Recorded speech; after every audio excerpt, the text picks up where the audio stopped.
Today's topic of discussion is a sci-fi classic, Stanley Kubrick's 1968 film, 2001: A Space Odyssey.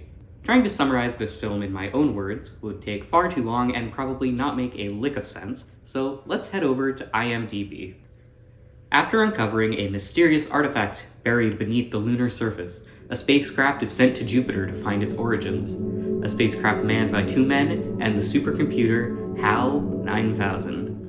Anyone who has seen this movie knows that it pushes the bounds of traditional filmmaking and is full of abstract scenes and ideas. And if you haven't seen the movie, there will be spoilers. You have been warned. 2001 is chock full of weird, yet it has been deemed a cinematic masterpiece and one of the greatest sci-fi films of all time. The question is, why?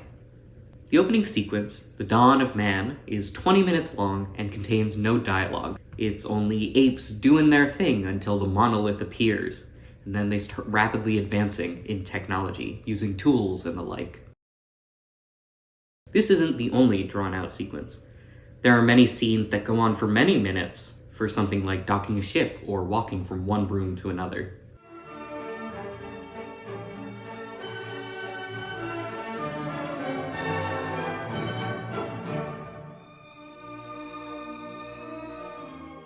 The big thing about 2001 is its openness to interpretation. Some say that the movie is so slow going because space, the setting for almost the entire movie, is slow. There are a lot of unique camera angles and techniques throughout 2001. One that stood out to me was the HAL cam, where the viewer looked through HAL's lens to see what he saw, and it basically looked like you were looking through a tube. The disorienting camera angles and movements aren't something you commonly see in movies, but in this one, they work fantastically to give you the disorienting feeling of being in outer space. The Stargate, like the opening sequence, is 20 plus minutes of no dialogue, but this time, it's a spectacular light show as our protagonist Dave soars through to another world.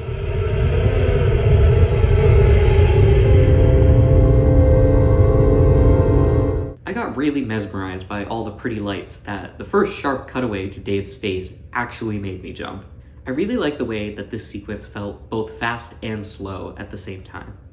The moving lights and abrupt cuts to his face gave it that feeling of speed, but the fact that it was over 20 minutes obviously made it feel slow going. Fun fact, none of the cool out-of-this-world scenes were CGI.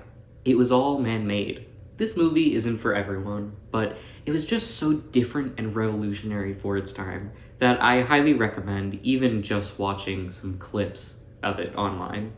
So, dear viewers, thank you so much for joining me on this journey, and I hope to see you again very soon.